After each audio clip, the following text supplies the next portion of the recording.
बिस्मिल्लाहिर्रहमानिर्रहीम। अस्सलाम वालेकुम। वेलकम बैक टू अपन एट डबा यूट्यूब चैनल। तौकीर अहमद आपकी खिदमत में हाजिर है।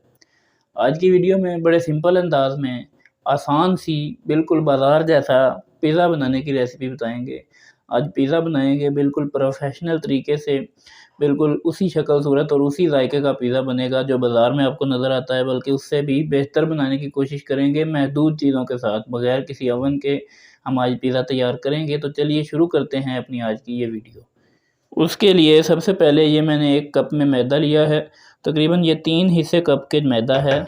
इसके अंदर मैं ये 2 चुटकी के बराबर नमक है ये शामिल कर दूंगा। उसके बाद इसमें ये आधा चम्मच ईस्ट है मेरे पास, ये मैं ऐड कर रहा हूँ। उसके बाद ये आधा चम्मच ही बेकिंग पाउडर है, ये भी इसमें जाएगा। और उसके बाद ये चम्मच का तीसरा हिस्सा मेरे पास चीनी है। आप शुगर पाउडर भी डाल सकते हैं, पिसी हुई चीनी, और साबुत भी डाल सकते हैं, कोई मसला नहीं है। पहले इन तमाम चीज़ों को जो है वो मिक्स कर लेना है अच्छी तरह से। उसके बाद इसमें थोड़ा थोड़ा करके पानी ऐड करना है इस तरह से, और इसको मिक्स करना है।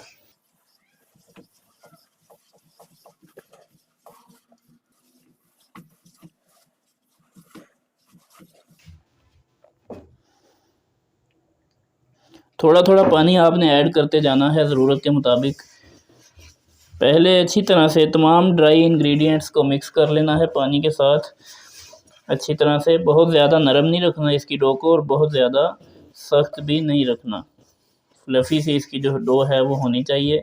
फ्लफ़ी डो तभी बनेगी जब आप इसको जो है वो अच्छी तरह से एक तो गूँधेंगे, और दूसरा इसको आप उतना ही नरम रखेंगे जितना इसको रखने की ज़रूरत है। तो मैं इसको इस तरह अच्छी तरह से गूँध रहा हूँ। अब इसको तब तक गूँधना है जब ये बिल्कुल जो है मुलायम ना हो जाए, जब तक स्मूथ ना हो जाए बिल्कुल ये। अब तो आप देख सकते हैं ये हाथों को चिपक रहा है। जब ये हाथों को चिपकना छोड़ जाएगा तो ये हमारा समझें कि तैयार है।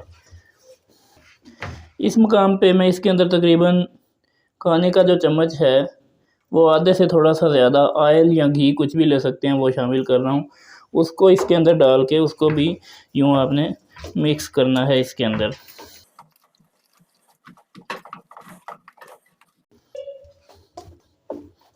इसको आपने इस तरह से बिल्कुल जो है वो मुलायम कर लेना है। इस तरह से इसको गूँध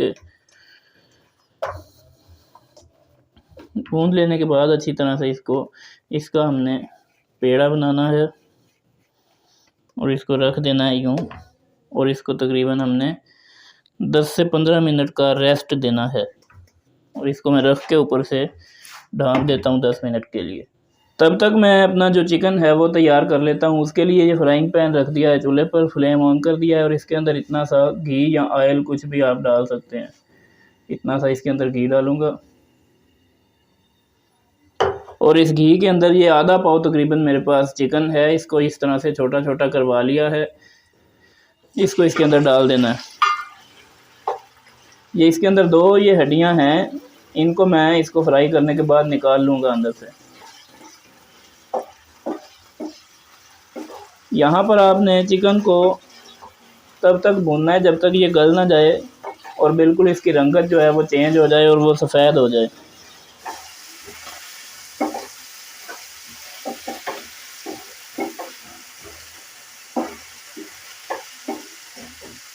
ये अब आप देख सकते हैं कि इसकी रंगत बिल्कुल चेंज हो गई है, और ये थोड़ा सा रोस्ट भी हो चुका है। तो यहाँ पर मैं इसके अंदर ये इतनी सी हल्दी ऐड करूँगा। उसके बाद मैं इसमें इतना सा लाल मिर्च पाउडर इस्तेमाल करूँगा, और इतनी ही चिली फ्लेक्स इसके अंदर इस्तेमाल करूँगा, और इसके साथ ही मैं इतना सा इसके अंदर नमक भी ऐड कर दूँगा। अब इसको दोबारा से मिक्स करना है। हल्दी का जो कलर है वो बड़ा खूबसूरत आ जाता है चिकन के ऊपर। आप वैसे कलर के लिए ज़र्दा रंग भी इसमें इस्तेमाल कर सकते हैं।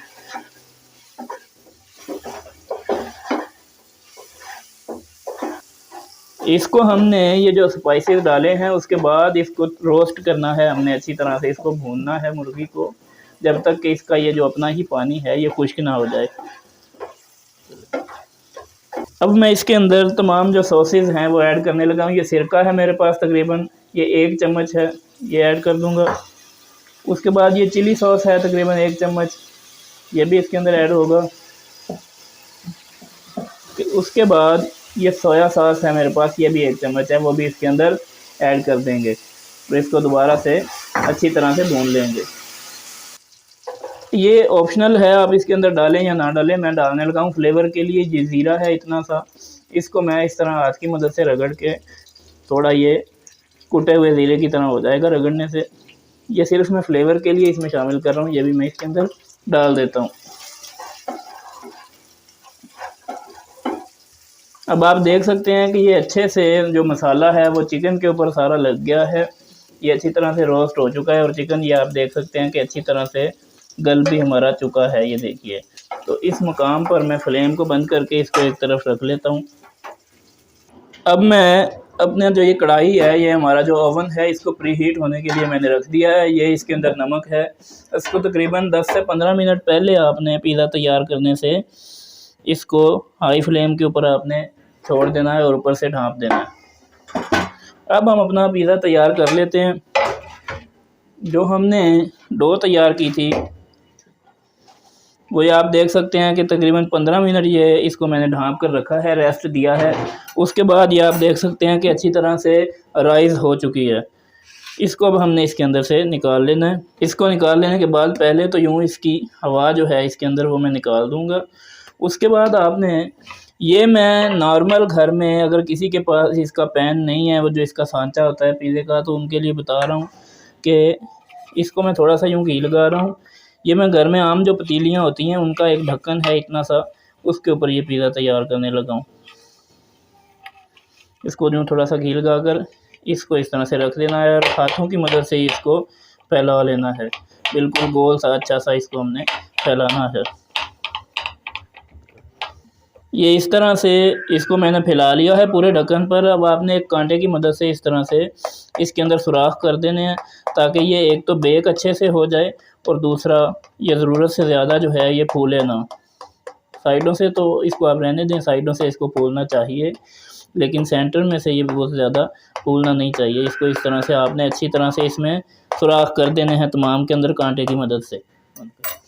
यहाँ पर आप पिज़्ज़ा सॉस का इस्तेमाल भी कर सकते हैं और केचप का इस्तेमाल भी मेरी तरह आप कर सकते हैं। इस तरह से तमाम के ऊपर केचप डाल लिया है मैंने और इसको अब यूँ फैला दूँगा इसके ऊपर। ये आप देख सकते हैं कि सारा जो केचप है या पिज़्ज़ा सॉस अगर आप डालना चाहते हैं तो उसको इसके ऊपर यूँ फैला लिया है।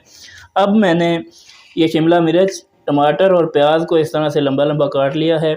इसको अब इसके ऊपर इस तरह से सजा देना है हमने। ये देखिए, ये मिर्चें हैं, टमाटर हैं और प्याज है। आप ऑलिव्स भी ले सकते हैं जो इसके ऊपर डलते हैं, लेकिन मैं नहीं ले रहा। ये तमाम इस तरह से इसके ऊपर सजा देनी है, इससे बड़ा अच्छा जायका बनता है और पिज़्ज़े की डेकोरेशन जो है वो बड़ी अच्छी हो जाती है।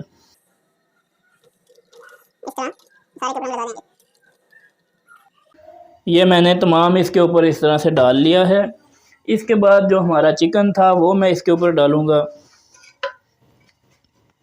इस तरह से वो भी इसके ऊपर हमने डाल देना है, इसको फैलाकर थोड़ा सा। इसके ऊपर चिकन भी डाल लेने के बाद अब इसके ऊपर हम चीज़ डालने जा रहे हैं कि जिसके बगैर पिज़्ज़े का तसव्वुर ही नहीं किया जा सकता। इस तरह से चीज़ को कद्दूकश करके इसके ऊपर मैं डाल देता हूँ।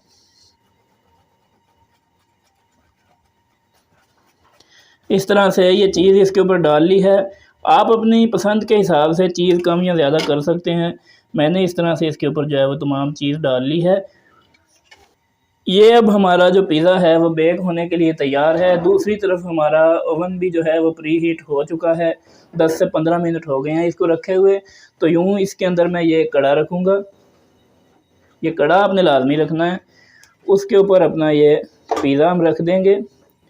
इसको ऊपर से ढाँप कर जो फ्लेम है उसको बिल्कुल लो कर देंगे, दम वाली आग से थोड़ा सा ज़्यादा, और इसको पकने देंगे। हमने जो अपना पिज़्ज़ा है वो बेक होने के लिए अपनी कढ़ाई के अंदर रख दिया है। जो देसी ओवन है हमारा उसके अंदर उसे रख दिया है। वो बेक होता है उसके बाद आपसे मिलते हैं और आपको दिखाते हैं कि पिज़्ज़ा हमारा कैसा तैयार हुआ है। बिस्मिल्लाहिर्रहमानिर्रहीम, तकरीबन 20 से 22 मिनट का वक्त गुजर चुका है, तो हम अपने पिज़्ज़े को चेक कर लेते हैं। ये देखिए माशाल्लाह से पिज़्ज़ा हमारा बड़े अच्छे से जो है वो बेक हो चुका है, बड़े अच्छे से। ये चीज़ भी आप देख सकते हैं कितनी खूबसूरती से ये सारी चीज़ जो है ये मेल्ट हो चुकी है। तो फ्लेम को मैं बंद कर देता हूँ और इसको इसके अंदर से बाहर निकालता हूँ।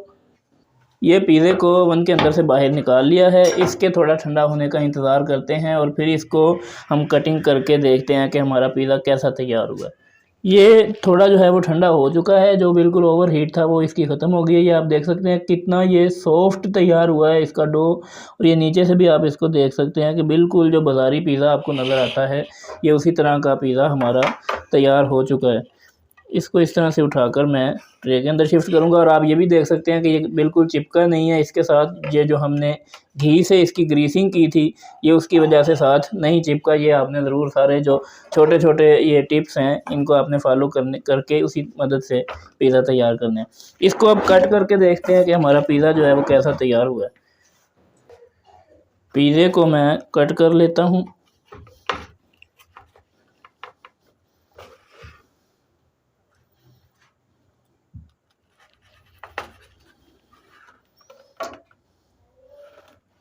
ये आप देख सकते हैं कि कितना बेहतरीन और बिल्कुल जूसी सा, सॉफ्ट सा, फ्लफ़ी सा हमारा बाज़ार जैसा पिज़्ज़ा तैयार हो चुका है। इसी तरह से आप ये पिज़्ज़ा घर में तैयार कर सकते हैं बड़ी आसानी से। आप इस पिज़्ज़े का कारोबार भी कर सकते हैं, इसको आप बनाकर सेल भी कर सकते हैं। इस पिज़्ज़े को बनाने में आप देख सकते हैं कि ये कितना बड़ा सारा पिज़्ज़ा हमारा तैयार हुआ है। इस पिज़्ज़े को बनाने में मेरा जो टोटल ख़र्चा है वो 370 रुपये मेरा ख़र्चा आया है। इसको आप 700-800 में आराम से सेल कर सकते हैं और ये एक बड़ा अच्छा बिज़नेस आइडिया भी है। अगर आप कारोबार नहीं भी करना चाहते तो बजाय बाज़ार से लाने के इसको घर में तैयार करें, बड़ी बेहतरीन चीज़ है। इसी तरह इसको तैयार करें, एंजॉय करें, मेहमानों को सर्व करें। इसी तरह की मज़ीद आसान तरीन और कमर्शियल रेसिपीज़ के लिए open air dhaba YouTube channel को सब्सक्राइब करें, वीडियो को लाइक और शेयर करें और कमेंट सेक्शन में अपनी राय का इज़हार ज़रूर करें।